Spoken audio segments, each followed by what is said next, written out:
Welcome guys, कैसे हैं आप लोग। Welcome back to our channel. मैं सियाराम आपका स्वागत करता हूं फॉर्मूलेटर के इस धमाकेदार वाले मंच पर। तो हाँ, जैसा कि आप लोग जानते हैं कि प्रीवियस क्लासेज में कुछ क्लासेज में हम लोगों ने मीटरिंग के बारे में, ट्रैफिक के बारे में, इन सब के बारे में पढ़ा था। ये सब जो है ना, ये प्रैक्टिकल फिनोमिना है, प्रैक्टिकल चीज़ें कि भाई एक्चुअल में हमारा बिल कैसे आता है, हमारे घर में मीटर कैसे लगा हुआ होता है। सही बात है कि नहीं है। देखो, हर एक स्टूडेंट को पढ़ते समय आपको प्रैक्टिकल चीज़ें अपने माइंड में रखनी है। अब आपने घर जाना, घर जाके अपना बिल चेक करना। सही बात है। बिल में जब आप देखोगे ना तो आपको पता लगेगा कि फिक्स चार्ज कैसे होता है, कैसे आपके लोड पे आ रहा है, कैसे कंजप्शन पे आ रहा है। उसमें कई सारे पैरामीटर्स होते हैं, ठीक है ना। और आजकल तो गवर्नमेंट टैक्स और लगाती है। टोटल जो कंजप्शन आ जाता है ना, उसके ऊपर टैक्स और लगा देती है 10%, 15% एडिशनल, जो सीधा किसको जाता है, गवर्नमेंट को जाता है। इसलिए बिजली हमें इतनी ज़्यादा महंगी पड़ती है, क्योंकि टैक्स वैक्स भी एडिशनल और लगे हुए होते हैं। ओके, चलो कोई बात नहीं, वो कल की क्लास थी, खत्म हो गया। आज का हमारा जो टॉपिक होने वाला है, आज हम पढ़ने वाले हैं आपके प्रोटेक्शन सिस्टम को। किसको पढ़ेंगे? प्रोटेक्शन सिस्टम को। अब देखो, हमारे घरों को प्रोटेक्ट करने के लिए हम कई सारी डिवाइसेस का यूज करते हैं। जैसे कि भाई आप लोगों ने जैसे पावर सिस्टम में जब आप पढ़ते हो प्रोटेक्शन सिस्टम, तो आप वहां क्या पढ़ते हो? सर्किट ब्रेकर और रिले पढ़ते हो, बड़ा डिटेल में पढ़ते हो। क्यों पढ़ते हैं? क्योंकि वहां हम हाई पावर की एक सब स्टेशन की बात कर रहे होते हैं। ऐसा नहीं है रिले में यहां नहीं पढ़ाऊंगा, यहां भी पढ़ाऊंगा, लेकिन ऐसे नहीं है कि जैसे वहां पे हम लोग डिस्टेंस रिले, टाइम रिले, बहुत सारे रिले के क्लासिफिकेशन पूरा डिटेल में पढ़ते थे, उतना यहाँ नहीं पढ़ेंगे। क्योंकि हम पढ़ रहे हैं डोमेस्टिक एप्लीकेशन। तो हम किसके ऊपर ज़्यादा फोकस करेंगे? हम फोकस करेंगे फ्यूज क्या होता है, हम फोकस करेंगे एमसीबी क्या है, हम फोकस करेंगे ईएलसीबी क्या है, हम फोकस करेंगे एमसीसीबी क्या है। क्लियर है नहीं है? तो हमारे घरों में जो चीजें लगी हुई है, जो इक्विपमेंट्स जो लगे हुए हैं, वो एक्चुअल में किस तरीके से मेरे घर को प्रोटेक्ट करते हैं, हम इनके ऊपर ज्यादा फोकस करेंगे। ऐसा नहीं है रिले नहीं पढ़ेंगे, रिले भी पढ़ेंगे बेटा, टेंशन मतलब आपके सिलेबस में है तो बिल्कुल पढ़ेंगे। ओके, तो आज हम पढ़ते हैं हमारा पहला प्रोटेक्शन, और दैट इज योर फ्यूज। सबसे अच्छा, सबसे सिंपल, सबसे बेस्ट जो आपका होता है वो कौन होता है? फ्यूज होता है। अब इसके बारे में आप लोग पहले से जानते हो कि भाई फ्यूज कैसा होता है, कैसे वर्क करते हैं, बिल्कुल क्लियर है ना। ओके, तो कोई बात नहीं, पेन कॉपी उठाओ, नोट्स बनाना शुरू करो और कुछ पॉइंट्स इसके लिए लिख लो, ठीक है। फ्यूज क्या होता है? सबसे पहले तो फ्यूज क्या होता है, मैं कुछ एक आध पॉइंट्स लिख देता हूं इसके ऊपर, ठीक है ना। ओके, तो fuse is a small segment of wire. It's a small segment of wire that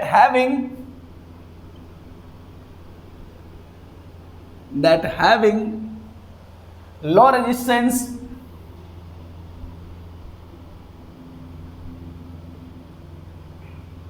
means क्या है? High conductivity.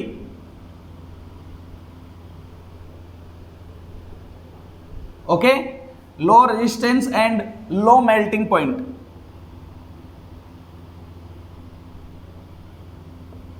Okay, fuse it's a nothing but, fuse क्या है?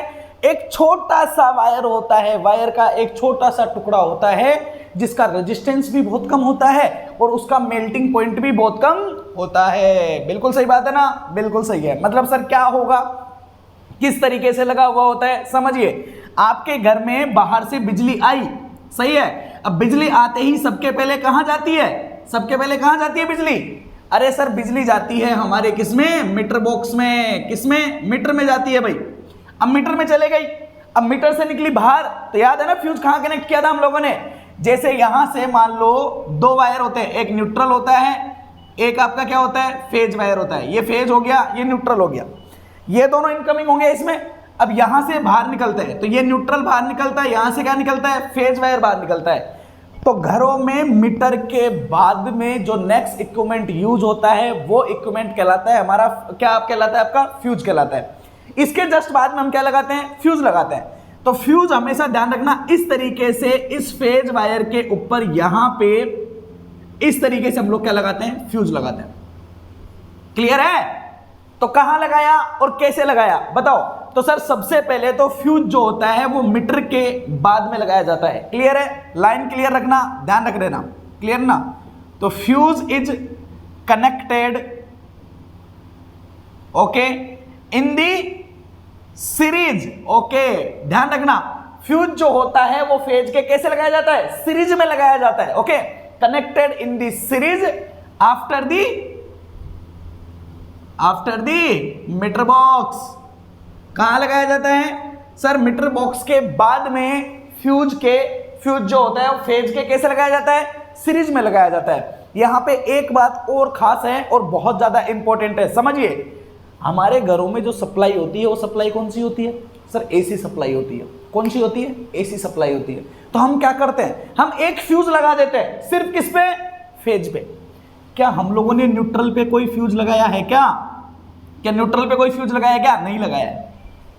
क्यों नहीं लगाया है जरा बताओगे मुझे? क्यों नहीं लगाया है? न्यूट्रल के लिए फ्यूज क्यों नहीं लगाया हम लोगों ने?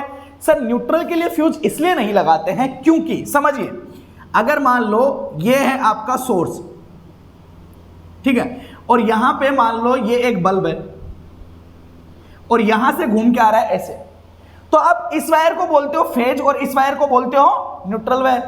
बताओ बोलते हो कि नहीं बोलते हो? यही तो बोलते हो। अरे भाई यही बोलते हैं ना। हाँ, ये इधर से जाएगा, घूम फिर के वापस आएगा, तो उसको हम क्या बोलेंगे? न्यूट्रल बोलेंगे। बिल्कुल। तो सबसे बड़ी खास बात ये होती है कि एक एसी सप्लाई के लिए जितना यहां सॉरी ओके सर्किट होता है आपका क्लोज, बिल्कुल परफेक्ट है। तो जितना यहां से जो आपकी करंट जाती है उतनी ही करंट वापस से लौट के आपके किस में आती है? न्यूट्रल में आती है। मतलब ये पूरा का पूरा वायर आप as a single wire consider कर सकते हो। कर सकते हो कि नहीं कर सकते हो? कर सकते हो। सर जितनी करंट जाएगी उतनी ही आएगी। अब बताओ, अगर मेरे सिस्टम में यहां फॉल्ट आ गया, मान लो ये वायर टूट के जमीन पे गिर गया, तो क्या इस फेज में करंट जाएगी क्या? नहीं जाएगी। तो क्या इस पे फॉल्ट आएगा क्या? बिल्कुल आएगा।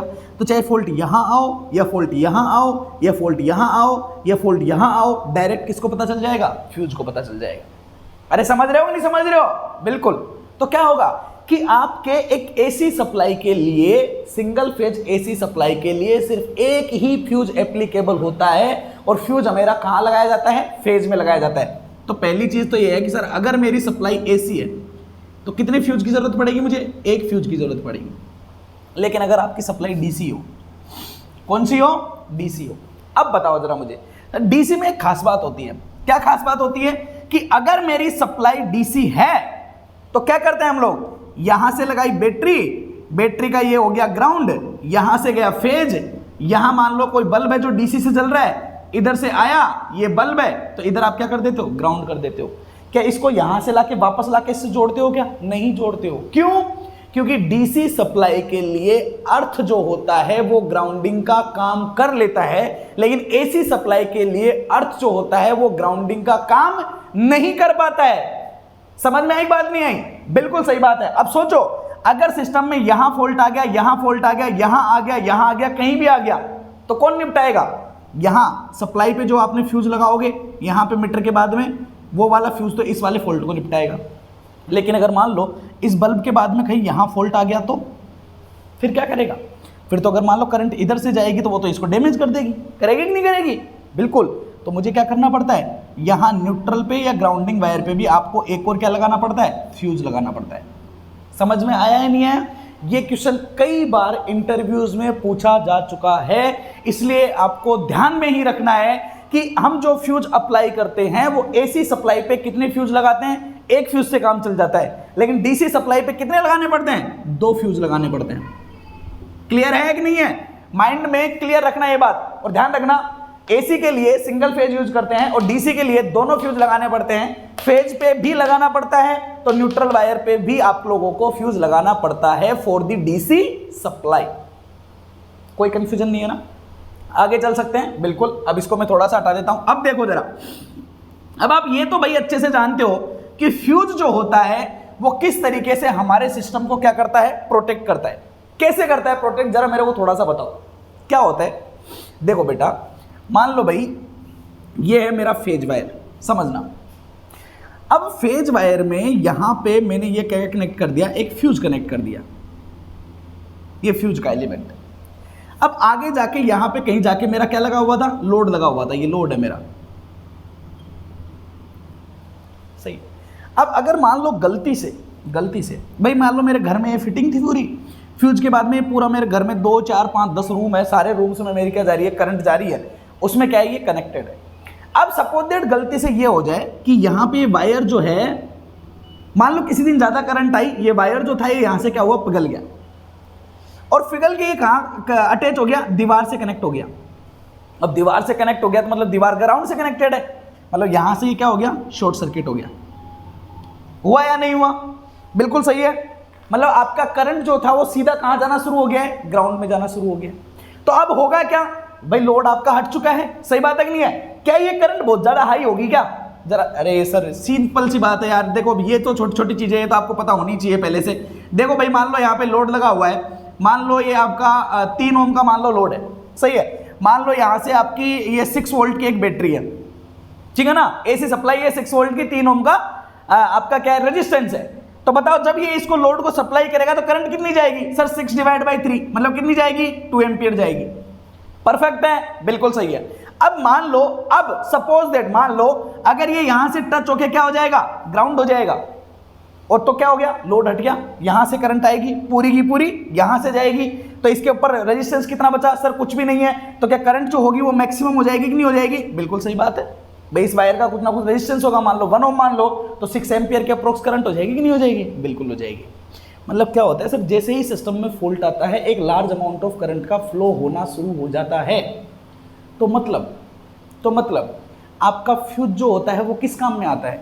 आपका फ्यूज जो होता है जैसे ही इसमें करंट का रेशियो बढ़ेगा, अब समझना, मैं इसको हटा देता हूं। देखो फ्यूज का क्या है सर, रेजिस्टेंस लो है, and second thing the very very important कि सर इसकी मेल्टिंग पॉइंट जो होता है वो कम होता है। आपका वायर से, आपके लाइव वायर से, फेज वायर से इसका मेल्टिंग पॉइंट कम होता है। मतलब क्या होगा सर, जैसे ही करंट की वैल्यू बढ़ेगी, सोचो इसमें फ्लो होने वाली करंट की वैल्यू जब बढ़ेगी तो क्या होगा सर, इसमें होने वाली जो हीट होगी, जो क्या होगा, I²RT, क्योंकि फ्यूज वायर का कुछ ना कुछ रेजिस्टेंस होगा। बिल्कुल सही बात है। करंट बढ़ी, बिल्कुल, तो क्या होगा, हीट बढ़ेगी। अब हीट तो सर पूरे कंडक्टर में ही बढ़ रही है, पूरे फेज वायर में ही बढ़ रही है, लेकिन फ्यूज की क्या खास बात है कि इसका मेल्टिंग पॉइंट कैसा है, कम है। मतलब आपका फेज का वायर नहीं पिघलेगा, केबल नहीं पिघलेगी, उससे पहले कौन पिघल जाएगा, फ्यूज पिघल जाएगा। तो जैसे ही ये बढ़ेगा I²RT क्या आएगी, हीट आएगी, और हीट से क्या होगा, जो आपका टेम्परेचर होगा वो क्या होगा, बढ़ेगा, और जैसे ही टेम्परेचर बढ़ेगा आपका जो फ्यूज होगा बेटा, आपका जो फ्यूज होगा वो क्या हो जाएगा सर, मेल्ट हो जाएगा। फ्यूज क्या हो जाएगा, मेल्ट हो जाएगा। फ्यूज मेल्ट हो गया, ये पिघल गया यहां से, तो ये दोनों क्या हो जाएंगे, ओपन सर्किट हो जाएंगे। ओपन सर्किट हो गया, इसका मतलब क्या हो गया कि आपका कनेक्शन जो है, आपका कनेक्शन जो है वो क्या हो चुका है, ब्रेक हो चुका है। कनेक्शन आपका क्या हो जाएगा, ब्रेक हो जाएगा। अब अगर यहां से कनेक्शन टूट गया तो क्या आगे करंट जा पाएगी, क्या नहीं जा पाएगी। अगर आगे करंट नहीं जा पाएगी तो आपके घर के सारे इक्विपमेंट सेफ हो गए कि नहीं हो गए, बताओ। बिल्कुल, अरे तो ये तो बचाव करता है? जान बचा रहा है आपकी, क्या कर रहा है, जान बचा रहा है। इसीलिए तो इसको बोलते हैं कि क्या है, प्रोटेक्शन का इक्विपमेंट्स है। किसका है, प्रोटेक्शन का है। आपके घरों के इक्विपमेंट्स को ये क्या करता है, प्रोटेक्ट करने का काम करता है। अब इसने किससे प्रोटेक्ट किया, सोचो। क्या आपके घर में जो इक्विपमेंट्स लगे हुए थे उनको जो करंट चाहिए थी, क्या उससे इसको बचाया है, क्या नहीं। ये तब बचाता है जब सिस्टम में कोई फॉल्ट आ जाए, जब बहुत ज्यादा करंट का क्या होने लग जाए, फ्लो होने लग जाए, तो उस केस में क्या हो जाता है, पिघल जाता है और इक्विपमेंट्स को बचा लेता है। तो मतलब इसकी खास बात आप क्या लिख सकते हो, क्या लिख सकते हो कि फ्यूज जो होता है, पहली चीज तो घरों में यूज होता है। अब घरों में वोल्टेज बहुत कम होता है, 220, 230, 200 के आसपास बहुत कम वोल्टेज होता है, सही बात है, बिल्कुल। तो इट्स वर्किंग ऑन योर, पहली चीज लो वोल्टेज, लो वोल्टेज पे अप्लाई होता है ये, है ना। तो इसका एप्लीकेशन कहां है, low voltage and high current, ठीक है। जहां वोल्टेज आपका कम हो और करंट की वैल्यू जब ज्यादा आ रही हो तो वहां ये क्या करेगा, प्रोटेक्ट करेगा। यहां हाई करंट का क्या मतलब है, क्या ये हाई करंट मैंने लोड के लिए लिखा है क्या, नहीं। यहां हाई करंट का मैंने मतलब लिखा है ओवरलोड करंट। क्या हो सकती है, ओवरलोड करंट हो सकती है, या क्या हो सकती है, फॉल्ट करंट हो सकती है। क्या हो सकती है, फॉल्ट करंट हो सकती है, कि जब आपके सिस्टम में फॉल्ट आ गया या आपने आपके फ्यूज की रेटिंग से ज्यादा का लोड लगा दिया, ओवर करंट भी बोल सकते हो, लोड हटा दो, एक काम करो आप ओवर करंट सोच लो। जब आपके सिस्टम में ओवर करंट आ जाए या फॉल्ट अगर सिस्टम में आ जाए तो उस टाइम पे आपके सिस्टम को क्या कर देगा, ब्रेक कर देगा और इक्विपमेंट्स को क्या कर लेगा, बचा लेगा। ये एक खास बात होती है किसकी, फ्यूज की। वर्किंग बिहेवियर समझे, कुछ इसके इंपॉर्टेंट पॉइंट्स थे, वो इंपॉर्टेंट पॉइंट्स आप समझे, 1 सेकेंड, ओके, कुछ इंपॉर्टेंट पॉइंट समझे आप इसके, क्लियर है कहानी, आगे चलें। चलो और इंपॉर्टेंट पॉइंट, मैं बहुत सारी चीजें बताऊंगा आपको फ्यूज के बारे में, बस देखते हुए चलो, ठीक है ना, काफी चीजें क्लियर होगी आपकी। ओके, और फ्यूज की क्या खास बात है सर, इसके वर्किंग जो होता है उसका वर्किंग की कैरेक्टरिस्टिक कौन सी होती है? ओके, तो इसके वर्किंग की कैरेक्टरिस्टिक होती है इनवर्स टाइम। कौन सी होती है? इनवर्स टाइम कैरेक्टरिस्टिक, क्लियर है? तो ये कौन सी कैरेक्टरिस्टिक के ऊपर वर्क करता है सर? इनवर्स टाइम कैरेक्टरिस्टिक के ऊपर वर्क करता है। कैसे वर्क करता है अभी बता दूंगा मैं, टेंशन मत लो, क्लियर है? अभी पहले नोट डाउन कर लो, किस पे वर्क करता है? इनवर्स टाइम कैरेक्टरिस्टिक के ऊपर ये क्या करता है? वर्क करता है। दैट्स इट, क्लियर है कहानी? ओके, चलो अब आप लोगों को मैं एक एक बात बताना शुरू कर रहा हूं, एक एक पॉइंट करके पढ़ेंगे हम, सही है? ओके, देखो पहले तो सबसे पहले मैं आपको इसकी कैरेक्टरिस्टिक ही बता देता हूं, ठीक है? ओके, देखो एक फ्यूज वायर की कैरेक्टरिस्टिक कैसी होती है, समझना बेटा।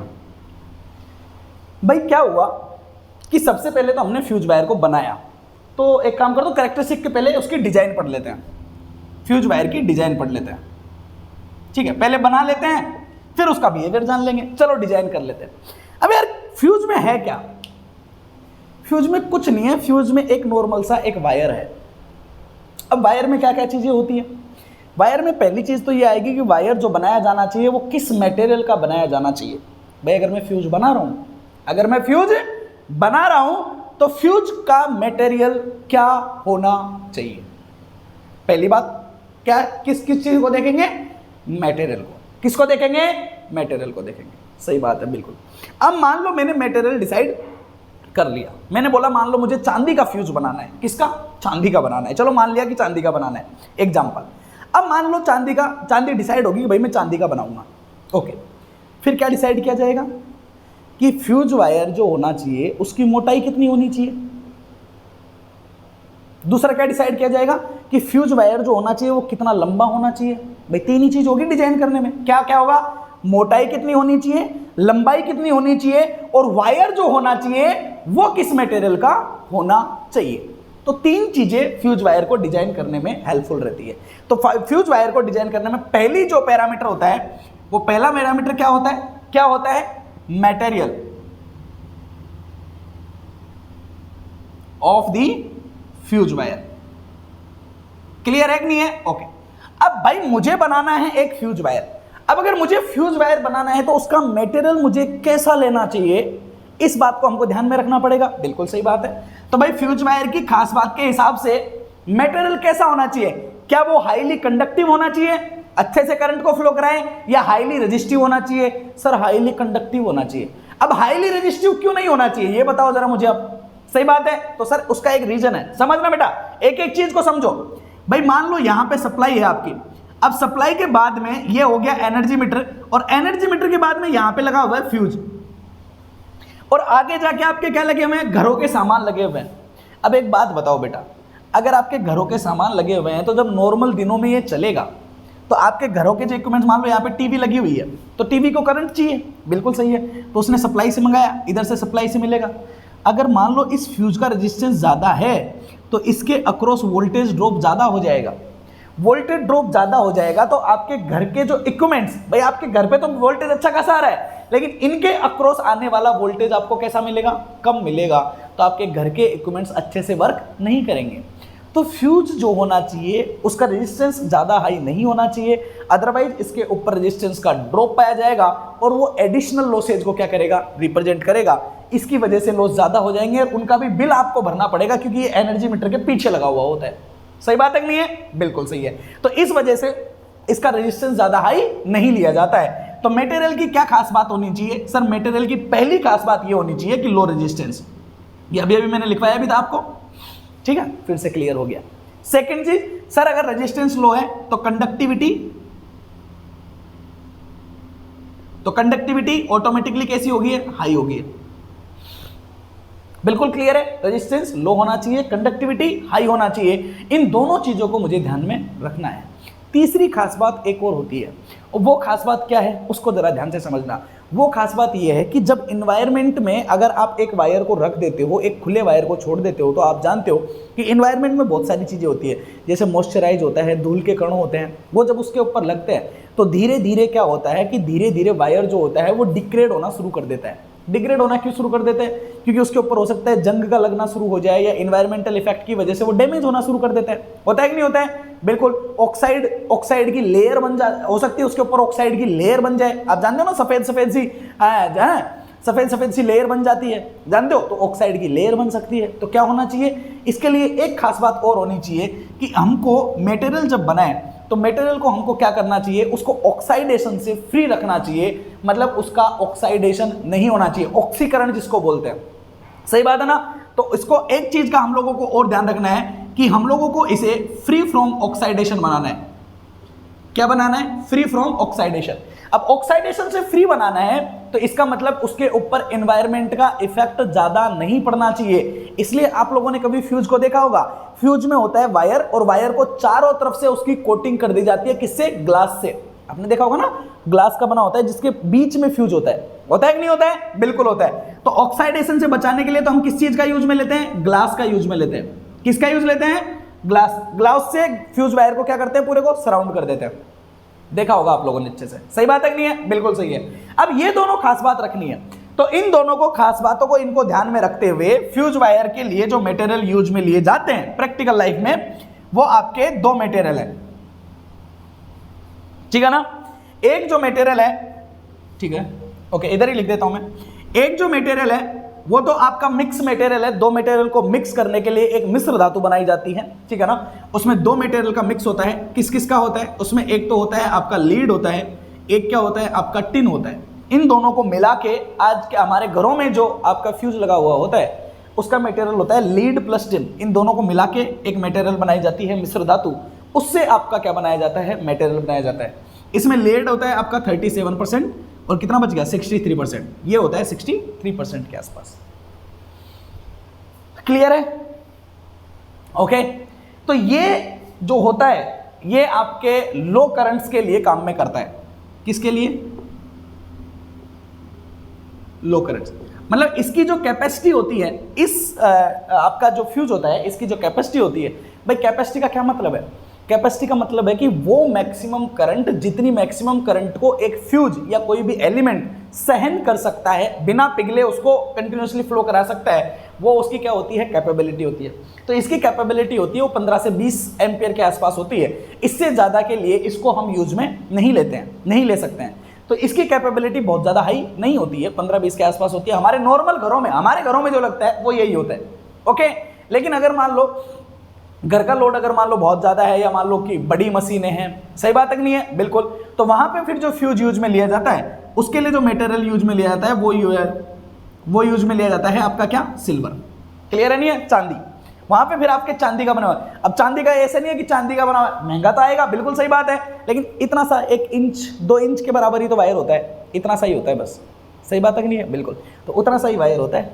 किसका बना होता है? वो सिल्वर का बना होता है। ये आपका हाई रेटिंग होता है इसका, है ना? अगर आपकी करंट ज़्यादा है, हाई करंट्स के लिए, तो आपको क्या, किसका यूज में लोगे? सिल्वर का आप लोग यूज में लेते हैं। तो कहानी समझ में आई? Material for the fuse wire. Clear है पूरा? ओके। एक एक पॉइंट को आप लोग सबको क्लियर करके रखना। इधर से हटा सकता हूं मैं इसको। ओके। नेक्स्ट पॉइंट, दूसरा मैंने क्या बताया था? साइज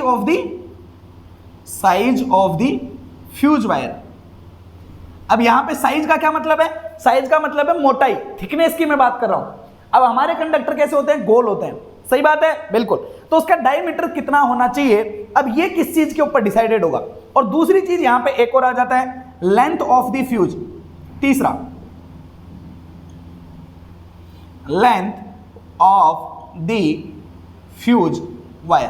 क्लियर है कि नहीं है? फ्यूज वायर की लंबाई कितनी होनी चाहिए? अब पहले मुझे दोनों बताओ कि साइज हम लोग किस पैरामीटर को ध्यान में रखते हुए डिसाइड करते हैं, और लेंथ हम लोग किस पैरामीटर को ध्यान में रखते हुए डिसाइड करते हैं। अब बताओ साइज का क्या लेना देना है? भाई एक बात बताओ, मटेरियल आप लोगों ने फिक्स कर लिया, मान लो मटेरियल आपका फिक्स हो गया, सही है? अब मान लो ये आपका पूरा का पूरा वायर है, और इसमें यहां पे आप लोगों ने क्या लिया है? ये फ्यूज लिया है।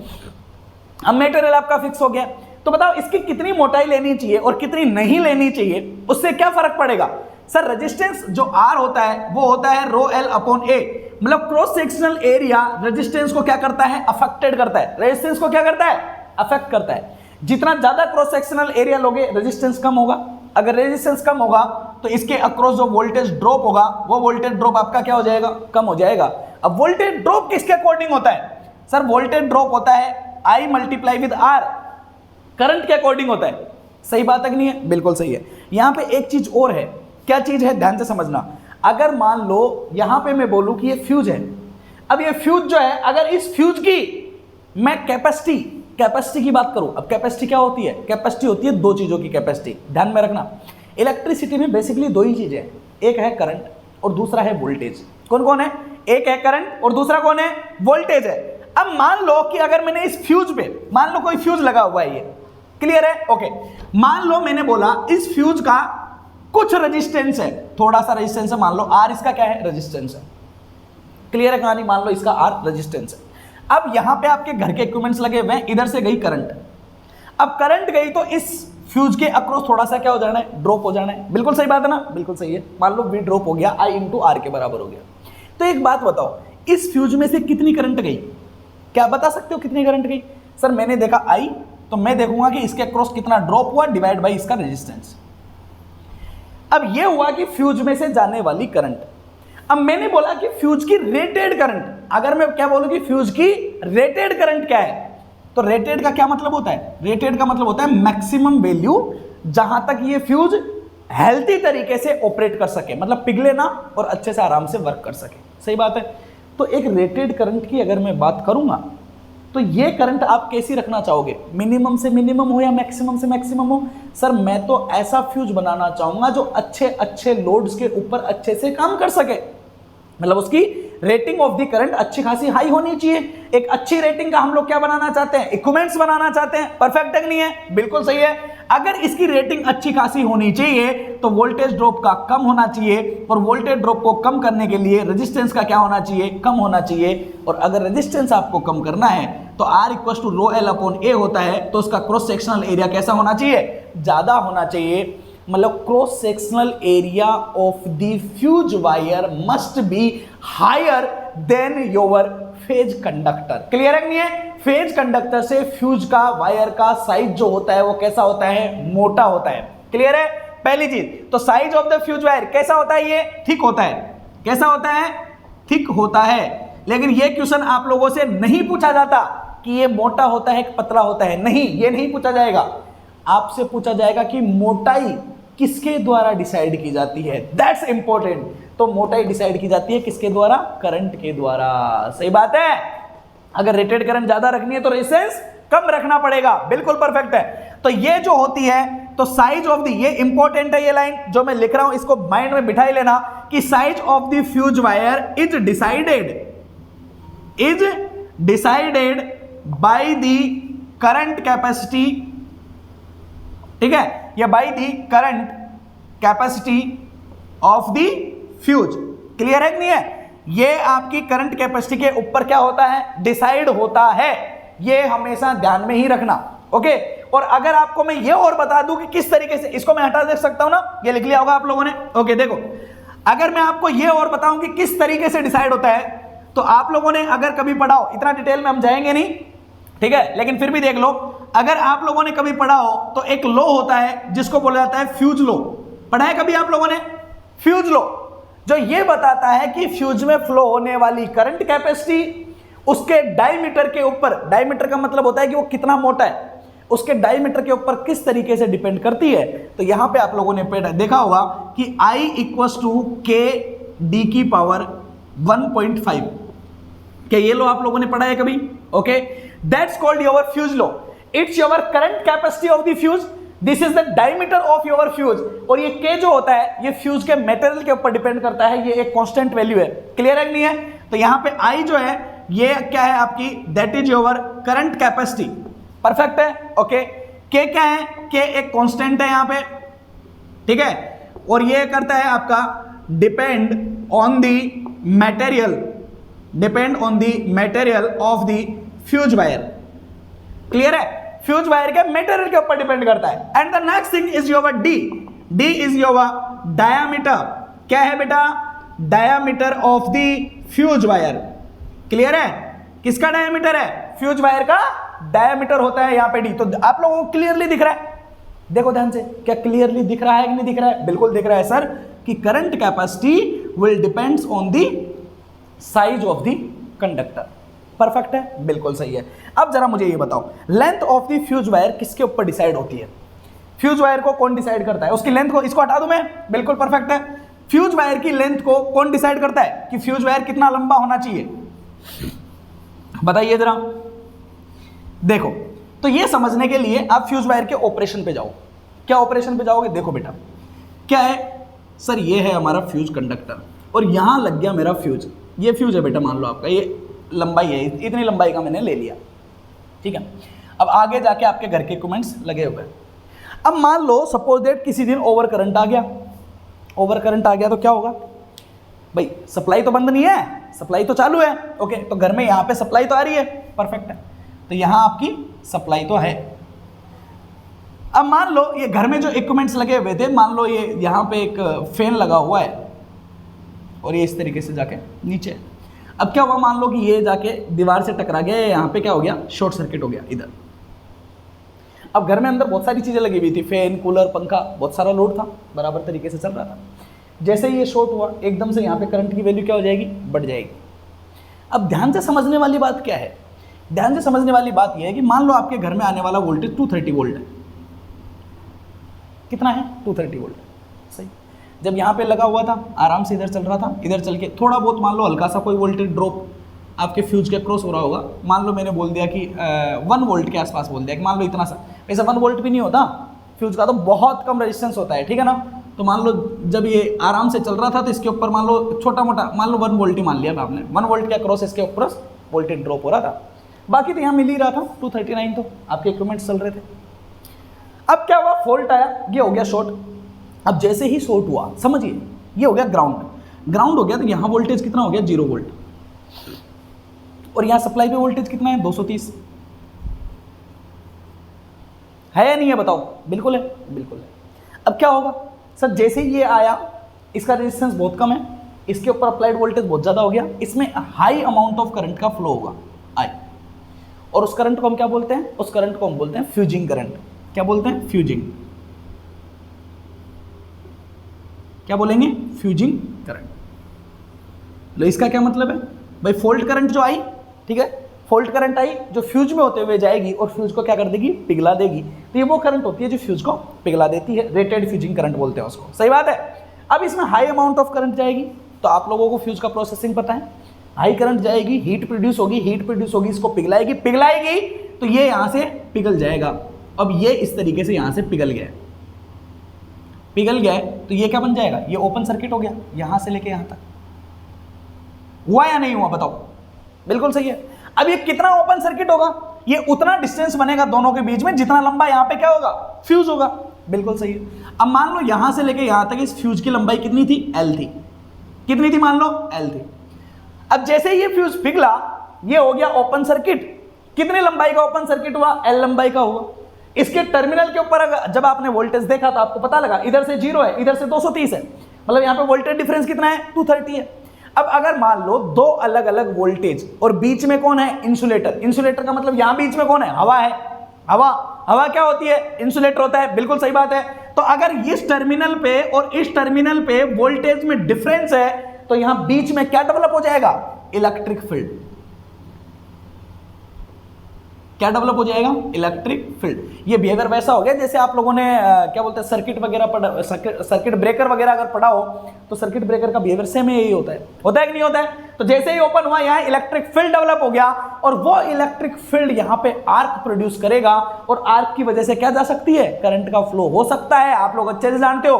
अब हमारा मतलब क्या है, हम हमारे इक्विपमेंट्स को सेव करना चाहते हैं, तो इसका मतलब क्या होना चाहिए कि यहाँ पे आर्क का प्रोडक्शन नहीं होना चाहिए। तो आर्क को कम करने के लिए हमें क्या करना पड़ेगा, इलेक्ट्रिक फील्ड को कम करना पड़ेगा, क्योंकि इलेक्ट्रिक फील्ड अगर ज्यादा हुआ तो आर्क प्रोड्यूस होगा और आर्क की वजह से आगे करंट का फ्लो होगा। तो हम ये चाहते हैं कि इस वोल्टेज डिफरेंस की वजह से आने वाला इलेक्ट्रिक फील्ड मिनिमम से मिनिमम हो। सही है, बिल्कुल सही है। तो इलेक्ट्रिक फील्ड जो होता है वो एक्चुअल में आपका होता क्या है, तो सर वो होता है मेरा वोल्टेज डिवाइड बाय दोनों पॉइंट्स के बीच में डिस्टेंस कितनी है, L। अब इसको मिनिमम करने के लिए क्या करना पड़ेगा सर, अगर इसको मिनिमम करना है आपको तो सोचिए, अगर इसको मिनिमम रखना है तो या तो आप लंबाई को बढ़ाओ, एक काम तो ये कर सकते हो कि आप लंबाई को बढ़ा सकते हो, एक काम ये कर सकते हो आप वोल्टेज को कम कर सकते हो, सही है। तो इसका मतलब क्या है कि अगर आपका अप्लाइड वोल्टेज अगर मान लो कम है तो कम लंबाई का फ्यूज भी चल जाएगा, लेकिन अगर अप्लाइड वोल्टेज ज्यादा है, अगर अप्लाइड वोल्टेज ज्यादा है तो लंबाई को भी ज्यादा रखना पड़ेगा, क्योंकि इलेक्ट्रिक फील्ड को आपको क्या करना है, मेंटेन करना है। समझ में आया कि नहीं आया, बिल्कुल सही है। तो sir length of the fuse wire decided होता है किसके द्वारा, वोल्टेज के द्वारा। किसके द्वारा डिसाइड होता है, वोल्टेज के द्वारा। और क्यों डिसाइड होता है, रीजन समझ में आ गया, पूरा क्लियर है, ओके। तो एक फ्यूज वायर को डिजाइन किया जा सकता है, बिल्कुल डिजाइन किया जा सकता है, कोई प्रॉब्लम आई है इसमें, बिल्कुल क्लियर है ना। आगे चलें, ओके चलो ठीक है, इसको हटा दो मैं, ओके। अब देखो हम लोगों ने फ्यूज को डिजाइन कर लिया, ओके। ये लाइन क्या लिखी, इनवर्स टाइम कैरेक्टरिस्टिक, ओके। चलो इसकी कैरेक्टरिस्टिक देख लेते हैं कि इसका कैरेक्टरिस्टिक जो होता है, सर ये इनवर्स टाइम का क्या मतलब है, ठीक है ना। तो ये तो बड़ा सिंपल है बेटा, क्या कैरेक्टरिस्टिक है भाई, एक फ्यूज का क्या कैरेक्टरिस्टिक होता है कि सर फॉल्ट आया, ओवर करंट आई, उसमें गई कौन, करंट। अब करंट गई तो प्रोड्यूस हुआ हीट, और हीट प्रोड्यूस हुआ तो वो क्या हो गया, पिघल गया। क्या हो गया भाई, पिघल गया। तो कैसे पिघला, सोचो जरा। सर ये मान लो ये है मेरा फ्यूज, फ्यूज में गई करंट आई, तो इसने प्रोड्यूस किया क्या, क्या प्रोड्यूस करेगी भाई, जैसे ही फॉल्ट आएगा करंट जाएगी, करंट जाएगी, क्या प्रोड्यूस करेगी, हीट।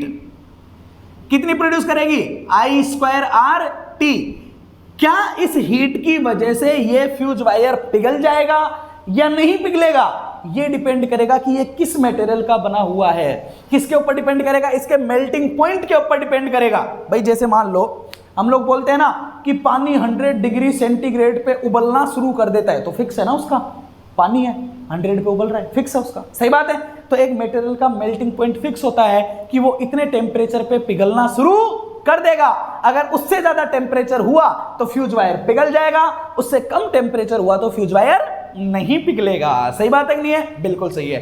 तो एक फ्यूज के ऑपरेट करने के लिए प्रोड्यूस होने वाली हीट का क्या होना चाहिए कि उसकी जो रेटेड हीट है, किसकी, फ्यूज वायर की, मैंने मान लिया, मान लो H कोई हीट है, इस हीट से ज्यादा हीट पे ये फ्यूज वायर पिघल जाता है और इससे कम हीट पे ये फ्यूज वायर नहीं पिघलता है। ये इसकी रेटिंग है भाई, क्लियर है, बिल्कुल। तो अगर ये हीट इससे ज्यादा हुई तो ये पिघलना शुरू कर देगा, यही ऑपरेशन होता है। तो यही कैरेक्टरिस्टिक हुई, ठीक है। अब मैं बोल रहा हूं इनवर्स टाइम, मतलब मैं टाइम की बात कर रहा हूं, तो यहां पे टाइम कौन है, टाइम रहा ये T। तो अगर मैं इस T को देखूंगा तो क्या लिखूंगा, sir T is the greater than its H divide by I²R। सही है, H कांस्टेंट है, R भी कांस्टेंट है, और I can say T proportional to 1/I²। मतलब करंट और टाइम के बीच में कैरेक्टरिस्टिक इनवर्स है। इसका क्या मतलब हुआ, अगर मैं इसका कर्व बनाऊंगा तो क्या कर्व बनाऊंगा, बताओ जरा मुझे।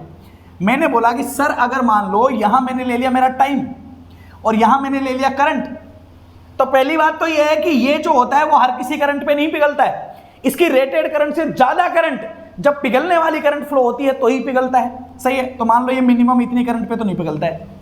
इसके बाद अगर करंट बढ़ी तो क्या होता है, जैसे जैसे करंट की वैल्यू बढ़ेगी, इनवर्स भाई H और T के बीच में इनवर्स है। अगर करंट बढ़ा तो टाइम क्या हो रहा है, कम हो रहा है, तो कर्व कैसा बनेगा, ऐसा बनेगा।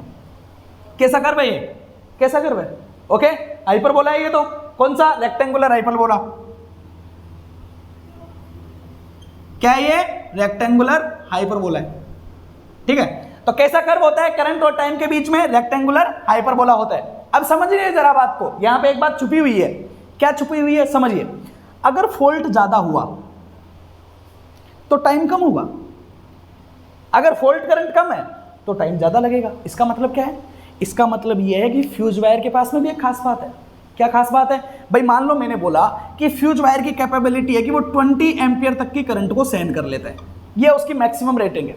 ये फ्यूजिंग करंट है कि यहां तक तो वो नहीं पिघलता। अब अगर करंट इससे ज्यादा हुई तो फिर वो पिघलेगा, सही है भैया, तो रेटिंग होगी उसकी, इससे ज्यादा पे वो पिघलेगा। अब मान लो मैंने बोला कि करंट फ्लो होने वाली कितनी है, 25 एम्पियर है, तो बताओ क्या फ्यूज पिघलेगा कि नहीं पिघलेगा, बिल्कुल पिघलेगा, इसके लिए पिघलेगा, ओके। फिर मैंने बोला कि मान लो फॉल्ट करंट 40 एम्पियर है, तो क्या फ्यूज पिघलेगा कि नहीं पिघलेगा, बिल्कुल पिघलेगा भाई, 20 से तो ज्यादा ही है। मैंने बोला मान लो करंट कितनी है 60 एम्पियर है, तो क्या फ्यूज पिघलेगा कि नहीं पिघलेगा? बिल्कुल पिघलेगा भाई, 20 से तो ज्यादा ही है। लेकिन फर्क क्या है? फर्क ये है सर कि T 1/I² है, मतलब अगर फॉल्ट करंट ज्यादा हुई तो पिघलने में लगने वाला टाइम क्या रहेगा? कम रहेगा। मतलब इसके लिए जो फ्यूज पिघलेगा वो तुरंत पिघल जाएगा क्योंकि करंट बहुत ज्यादा है, 20 से 40 का डिफरेंस है। यहाँ पे ये इससे थोड़ी कम है फॉल्ट करंट, तो पिघलने में हल्का सा टाइम लगाएगा। यहाँ पे और भी कम है तो यहाँ पे पिघलने में और भी ज्यादा टाइम लगाएगा। सही बात है कि नहीं है? तो फॉल्ट करंट जितनी ज्यादा हाई होगी आपका फ्यूज ऑपरेट करने में उतना ही कम टाइम लगाएगा और उतने ही कम टाइम में वो ऑपरेट करके आपको रिजल्ट प्रोवाइड कर देगा। कोई प्रॉब्लम नहीं है। इनवर्स टाइम कैरेक्टरिस्टिक क्लियर है? आगे चल सकते हैं? बिल्कुल चल सकते हैं। इसको हटा दूं मैं? ओके, अब देखिए और कहानियां सुनिए, कहानियों की कमी नहीं है ना। इसको हटा दूं मैं, इनवर्स टाइम कंप्लीट हो गया। ओके,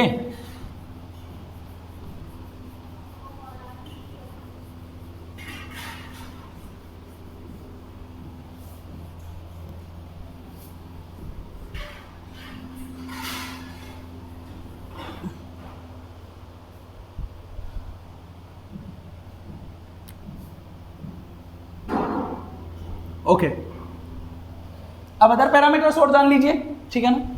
ओके, अब जानिए working behaviour of the fusing, fuse का वर्किंग बिहेवियर और देख लो जैसे किस तरीके से फ्यूज वर्क करता है। ओके, देखो क्या होगा समझना। जैसे मैंने कहानी बताई है अभी, सेम वैसा ही सीन है, समझो। मान लो ये आपका फ्यूज है,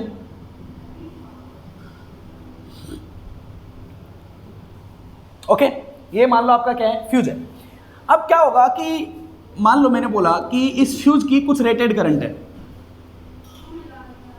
एक तो वर्ड है ना, थोड़ा क्लियर रखो ना माइंड में, इनमें कंफ्यूज मत होना। रेटेड करंट का मतलब मैं क्या बोल रहा हूं? रेटेड करंट का मतलब है, ठीक है ना, the maximum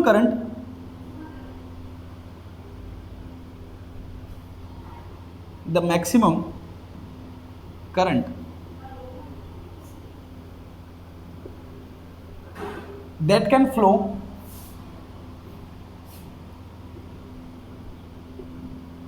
into the fuse for a healthy operation। ठीक है ना? मतलब इतनी करंट फ्लो होने तक तो फ्यूज के ऊपर कोई फर्क नहीं पड़ेगा, फ्यूज पिघलेगा नहीं। इससे ज्यादा करंट में फ्यूज पिघल सकता है। ओके, दूसरी चीज मैं बोल रहा था फ्यूजिंग करंट। ओके, एक्चुअली लिखो मिनिमम फ्यूजिंग करंट। ठीक है, ये दोनों वर्ड थोड़ा ध्यान रख लेना। मिनिमम फ्यूजिंग करंट, तो इसमें लिखना द करंट एट विच, ठीक है, the current at which fuse start to melt. Clear ना? वो करंट जिसपे आपका फ्यूज वायर मेल्ट करना स्टार्ट कर देता है, यहां से पिघलना शुरू हो गया। अब जरा मुझे एक बात बताओ, अगर मैं इसको देखूंगा और इसको देखूंगा तो इन दोनों में कौन सी करंट बड़ी होनी चाहिए? सर इतनी करंट को तो वो हेल्थी फ्लो करा रहा है, बिल्कुल सही है, और इस करंट पे वो जस्ट पिघलना शुरू हो गया है। तो पिघलना क्या ज्यादा करंट पे शुरू करता है क्या? बिल्कुल शुरू करता है। मतलब ये वाली करंट ज्यादा है और ये वाली करंट कम है। सही बात है कि नहीं है? बिल्कुल ध्यान रखना इसका। मिनिमम फ्यूजिंग करंट आपकी हायर देन होती है किससे? रेटेड करंट से। ओके, हाँ, तो इसमें एक फैक्टर और आता है। ओके, वो और लिख लो अब तो, उसको बोलते हैं फ्यूजिंग फैक्टर। क्या बोला जाता है? Fusing factor. ठीक है, कि कोई इंसान कितना जल्दी पिघलेगा। ओके, तो इसको बोला जाता है, इसमें ऊपर होता है मिनिमम, ये ऊपर होता है minimum fusing current. Okay, minimum fusing current divide by rated current. Okay, क्या इसकी वैल्यू लेस देन 1 होगी, ग्रेटर देन 1 होगी? सर ऊपर वाली वैल्यू बड़ी है, नीचे वाली वैल्यू छोटी है, तो फ्यूजिंग फैक्टर या फ्यूजिंग फैक्टर, हाँ, फ्यूजिंग फैक्टर जो होता है वो ऑलवेज आपका क्या होता है? ग्रेटर देन 1 होता है। Must remember this things. Fusing factor हमेशा आपका 1 से बड़ा होगा because it's a minimum fusing current divide by rated current. Clear है ना? ओके, तो ये दोनों टर्म क्लियर हो गई। चलो, मैं आपको कुछ अलग बात बताने की कोशिश कर रहा था, इसको हटा देते हैं जरा। अब सुनो क्या होगा। अब सोचो भाई, क्या हुआ कि आपका फ्यूज था, है ना? अब फ्यूज में ना जब तक करंट रेटेड करंट तक जाएगी ना, जब तक तो कोई प्रॉब्लम नहीं है। अब रेटेड करंट या समझ लो minimum fusing current, minimum fusing current तक करंट जाएगी, उससे कम अगर करंट रहेगी तो फ्यूज पिघलना शुरू नहीं करेगा। लेकिन मिनिमम फ्यूजिंग करंट से जैसे ज़्यादा हुई ना करंट, फ्यूज क्या करेगा, पिघलना शुरू कर देगा। सही है। अब फ्यूज कैसे पिघलेगा, इसमें भी कहानी है, समझना जरा ध्यान से, है ना। ये वैसा हो गया कि फ्यूज धीरे धीरे पिघल रहा है और सिस्टम काम कर रहा है, तो ये हो गया इसका ऑपरेशन, ठीक है ना। तो ऑपरेशन कैसा है समझिए। अब मान लो इसकी मिनिमम फ्यूजिंग करंट है, या मिनिमम फ्यूजिंग करंट है, मान लो मैंने बोला इसकी 20 एम्पियर मिनिमम फ्यूजिंग करंट है। अब प्रैक्टिकल लाइफ में हमारे घरों में करंट कैसी होती है, एसी होती है, एसी होती है ना, बिल्कुल। अब मान लो ओवर करंट आई, तो ओवर करंट भी एसी ही रहने वाली है। अब एसी जो करंट होती है वो किस तरीके से होती है, इस तरीके से होती है, साइनसोइडल। ऐसा ही होता है ना, परफेक्ट है, बिल्कुल समझ रहे हो, बिल्कुल सही है ना, बिल्कुल सही है। मतलब सर सिस्टम में हुआ फॉल्ट, फॉल्ट की वजह से आई ओवर करंट, ओवर करंट हो या फॉल्ट करंट हो, कोई सी भी करंट हो, बिहेवियर तो साइनसोइडल ही रहने वाला है, बिल्कुल परफेक्ट है। मतलब जो करंट फ्लो हो रही है किस में होते हुए, फ्यूज में होते हुए, वो किस तरीके से है, वो इस तरीके से है, एकदम परफेक्टली तरीके से साइनसोइडल। ध्यान से समझोगे तो मजा आएगा, बिल्कुल परफेक्ट है, इस तरीके से साइनसोइडल, ठीक है। अब जरा समझना ध्यान से, यहां पे मैंने ये जो करंट बनाई है ना, ये करंट आपकी मैंने बनाई है, ओवर करंट बनाई है, ऐसा समझ लो। कोई किसको बनाया मैंने, ओवर करंट को।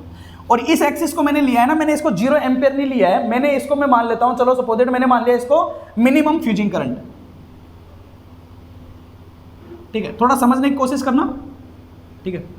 ये हो गया आपका मिनिमम फ्यूजिंग करंट, मतलब ये बेस हो गया भाई, 20 तक तो वैसे ही नहीं पिघलेगा। मान लो मैंने 20 एम्पियर ले लिया मिनिमम फ्यूजिंग करंट, तो 20 तक तो वो वैसे ही नहीं पिघलेगा, जब तक तो वो हेल्थी ऑपरेशन करेगा। अब 20 से जैसे ज्यादा होगी ना, हल्की 21 भी अगर होगी, तो फिर फ्यूज वायर पिघलना शुरू करेगा।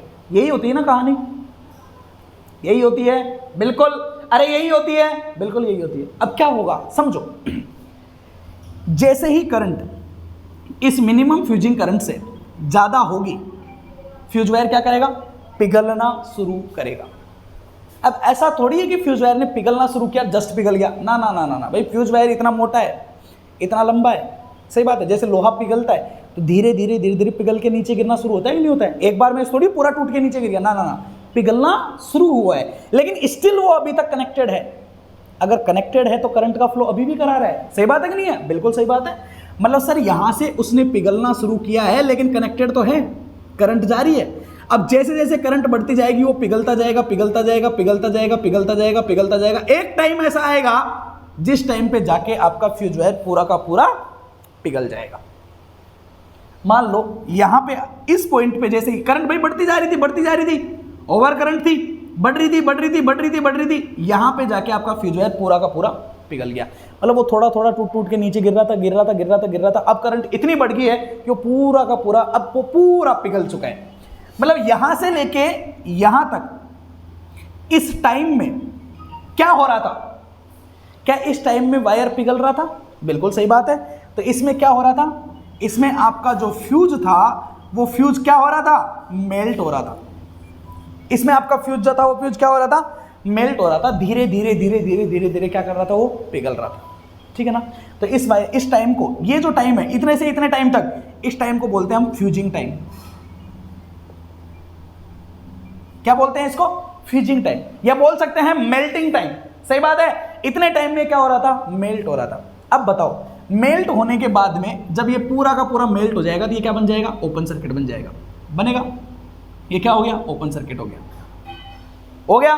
क्या ओपन सर्किट होते तुरंत करंट की वैल्यू 0 हो जाएगी क्या ये करंट तुरंत 0 हो जाएगा क्या, ना ना ना ना ना ना। क्या अभी भी इसमें करंट का फ्लो होगा क्या ओवर करंट जाएगी क्या, अरे सर बिल्कुल जाएगी। कैसे जाएगी, क्योंकि हम जानते हैं कि जैसे ही ये ओपन सर्किट होगा, इस पॉइंट के बीच में और इस पॉइंट के बीच में जो वोल्टेज का डिफरेंस रहेगा वो सप्लाई वोल्टेज के बराबर रहेगा, जो कि कैसा होता है, हाई होता है। तो उसकी वजह से इलेक्ट्रिक फील्ड डेवलप होगा बीच में, बिल्कुल डेवलप होगा। और इलेक्ट्रिक फील्ड की वजह से क्या डेवलप होगा, आर्क डेवलप होगा। अब क्या आर्क की वजह से इस तरीके से यहाँ पे आर्क आएगी, क्या आर्क की वजह से करंट नहीं जाएगी क्या, बिल्कुल जाएगी सर। तो उसको हम क्या बोलेंगे, आर्किंग करंट बोलेंगे। क्या वो आर्किंग करंट इस करंट के बराबर रहेगी क्या, ना ना ना ना, इसके बराबर तो नहीं रहेगी, लेकिन करंट तो रहेगी। वो धीरे धीरे आर्किंग करंट क्या होती जाती है, कम होता जाता है, क्योंकि इलेक्ट्रिक फील्ड का बिहेवियर है, चार्जिंग या आयोनाइजेशन जो होता है मीडियम का, वो धीरे धीरे क्या होता जाता है, कम होता जाता है। होता जाता है कि नहीं होता जाता है, बिल्कुल होता जाता है। मतलब सर यहाँ से जब ये पूरा पिघल जाएगा तो उसके बाद में वापस से करंट धीरे धीरे क्या होना शुरू करेगी, रिड्यूस करना शुरू करेगी, और धीरे धीरे ये रिड्यूस इस तरीके से रिड्यूस करते करते इस तरीके से, जिसका बिहेवियर अभी हम लोगों ने देखा था T प्रोपोर्शनल टू 1/I² के हिसाब से, ठीक है ना। यहाँ पे जाके पूरा का पूरा क्या हो जाएगा, करंट का बिहेवियर खत्म, कोई करंट नहीं, कोई आर्क नहीं, कोई नहीं, पूरा का पूरा ऑपरेशन क्या हो जाएगा, कंप्लीट हो जाएगा। सही बात है कि नहीं है, बिल्कुल। तो यहाँ से लेके यहाँ तक ये जो टाइम था, क्या इस टाइम पे कंडक्शन नहीं हो रहा था क्या, करंट का हो रहा था, लेकिन जो करंट थी वो करंट कौन सी थी, तो यहाँ पे आर्क के फॉर्म में करंट थी, तो इसको आप बोल सकते हो ये आपका टाइम है आर्किंग टाइम। कौन सा टाइम है आपका, ये आपका टाइम है कौन सा, आर्किंग टाइम। ये आपका जब मेल्टिंग टाइम है, ये आपका कौन सा है, आर्किंग टाइम है। तो अगर आप टोटल ऑपरेशन की बात करो, किसकी बात करो, टोटल ऑपरेशन की, ठीक है, तो आप क्या बोलोगे, it's called your arcing time, ठीक है, plus your melting time, plus your melting time. अगर इन दोनों को अगर आप मिला दो तो आप बोल सकते हो कि एक फ्यूज ने टोटल ऑपरेशन किया है यहां से लेके यहां तक, ये आपका पूरा का पूरा क्या हो गया है, एक ऑपरेशन का टाइम हो गया है कि इतने टाइम में आपके फ्यूज ने क्या किया है, ऑपरेट किया है। क्लियर है, तो फ्यूज का ऑपरेशन समझ में आया, बिहेवियर समझ में आया, इनवर्स टाइम कैरेक्टरिस्टिक्स समझ में आया, फ्यूज किसका बना हुआ होता है ये समझ में आया। क्या सारी कहानी क्लियर है कि नहीं है, बिल्कुल है ना, कोई प्रॉब्लम नहीं है। ओके, अब मैं आप लोगों को कुछ चीजें और बता देता हूं। देखो, जैसे सबसे पहले एनर्जी मीटर था, ठीक है, एनर्जी मीटर के बाद में आप लोगों ने क्या लगाया था, फ्यूज लगाया था, यहां पे फ्यूज था, और फ्यूज के बाद में आजकल हमारे घरों में क्या होती है, एमसीबी होती है। तो जब घरों में छोटा मोटा लोड जब बढ़ जाता है तो सबसे पहले क्या होता है, एमसीबी ट्रिप करती है कि नहीं करती है, बिल्कुल सही है। तो सबसे पहले प्रोटेक्शन का काम करती है कौन, एमसीबी। अगर एमसीबी ने काम नहीं किया तो उसके बाद में कौन पिघलता है, फ्यूज पिघलता है। सही बात है कि नहीं है, बिल्कुल। मतलब ध्यान रखना, दो तरह का प्रोटेक्शन होता है, इसको हटा दो ना, ये क्लियर है, ओके। दो तरह का प्रोटेक्शन होता है, एक होता है प्राइमरी प्रोटेक्शन, एक होता है सेकेंडरी प्रोटेक्शन। तो पहले मुझे जरा ये बताओ कि फ्यूज आपका प्राइमरी है सेकेंडरी है, फ्यूज आपका प्राइमरी है सेकेंडरी है। सर अगर करंट की वैल्यू बढ़ी तो पहले एमसीबी ट्रिप होगी, मतलब प्राइमरी कौन हो गया, एमसीबी हो गया, और सेकेंडरी कौन हुआ, फ्यूज हुआ। तो फ्यूज कब वर्क करता है, जब एमसीबी वर्क नहीं करेगा। सही बात है कि नहीं है, बिल्कुल। तो पहली बात तो क्या लिखोगे कि फ्यूज इज ए सेकेंडरी, कैसा है ये, सेकेंडरी, ओके, क्या बोलोगे इसको, ठीक है ना, secondary protection device, okay, secondary में काम करता है। तो प्राइमरी, अब ये कब वर्क करेगा, ये जब वर्क करेगा जब प्राइमरी वाला वर्क नहीं करेगा, ओके। तो it works when primary protection is fail. जब प्राइमरी प्रोटेक्शन फेल हो जाएगा तो सेकेंडरी क्या करेगा, वर्क करेगा, और फ्यूज क्या करेगा, ऑपरेट करेगा। बिल्कुल क्लियर है कि नहीं है। तो फ्यूज ऑपरेट कब करेगा, जब प्राइमरी आपका ऑपरेट नहीं करेगा तो आपका सेकेंडरी क्या करेगा, ऑपरेट करेगा। ये पूरी की पूरी आपकी क्या है, कहानी है। क्लियर है कि नहीं है। अब आगे चल सकते हैं, और चीज़ों के बारे में जान सकते हैं, ठीक है ना। और क्या जानोगे अब इन सब के बारे में, ठीक है ना। हाँ, one thing on type of fuse, अगर आप लोगों से कोई पूछ ले तो आपको पता होना चाहिए टाइप ऑफ फ्यूज। फ्यूज दो तरह के होते हैं, ठीक है ना। एक होते हैं जो लो वोल्टेज के ऊपर यूज होते हैं, ठीक है, सिर्फ नाम ध्यान रख लेना है इनका। एक वो जो होते हैं जो हाई वोल्टेज के ऊपर यूज होते हैं, ठीक है ना। लो वोल्टेज में जैसे आपका एचआरसी फ्यूज हो गया, नाम सुना होगा इसका, हाई रप्चिंग कैपेसिटी फ्यूज। कैसा होता है, high rupturing capacity fuse, HRC fuse हो गया, ओके। किटकैट फ्यूज हो गया, है ना, किटकैट फ्यूज हो गया, ओके। दोनों हाई वोल्टेज में जैसे आपका कैटरेज हो गया,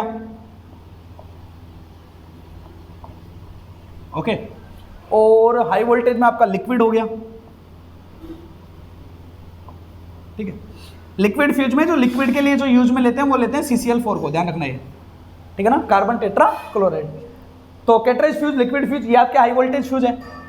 लो वोल्टेज फ्यूज आपके एचआरसी और किटकैट फ्यूज है। अगर कोई एग्जांपल पूछ ले कि लो वोल्टेज कौन कौन से है तो आप बता सकते हो, हाई वोल्टेज कौन कौन से है तो आप बता सकते हो। सही है ना, ओके। अब ये आपका फ्यूज के बारे में आई थिंक मैंने आप लोगों के जितना था उससे मोर देन एनफ बताया है, ओके।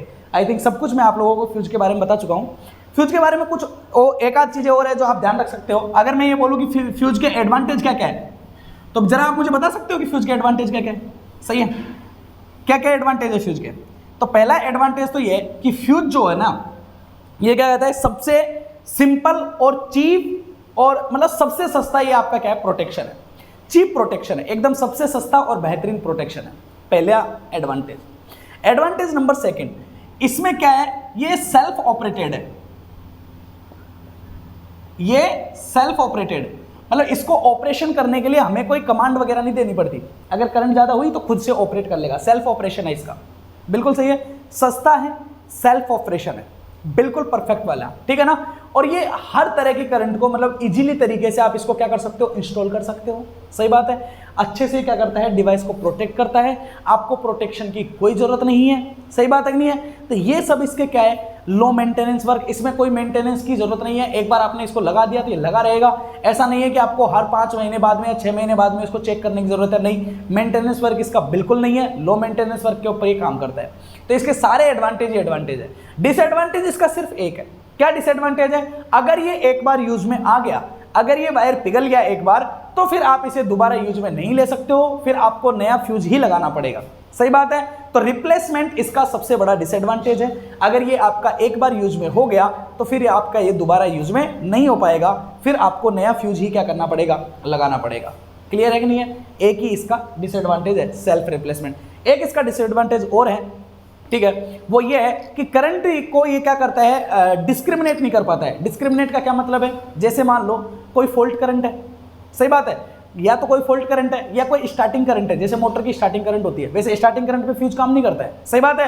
लेकिन फ्यूज क्या करता है, ये फॉल्ट करंट में और ओवरलोड करंट में, एक तो होती है ओवर वोल्टेज करंट, जो वोल्टेज हाई वोल्टेज की वजह से आ जाती है, उसके ऊपर तो ये ऑपरेट कर लेता है। लेकिन अगर मान लो लोड ज्यादा लगा दिया आपने, खुद ने ज्यादा लगाया, तो उसमें भी फ्यूज ऑपरेट हो जाता है। क्यों ऑपरेट हो जाता है? क्योंकि इसे तो सिर्फ हाई करंट से मतलब है, इसे नहीं पता कि ये करंट फॉल्ट की वजह से आ रही है या ओवरलोड की वजह से आ रही है, किसकी वजह से आ रही है, सही है।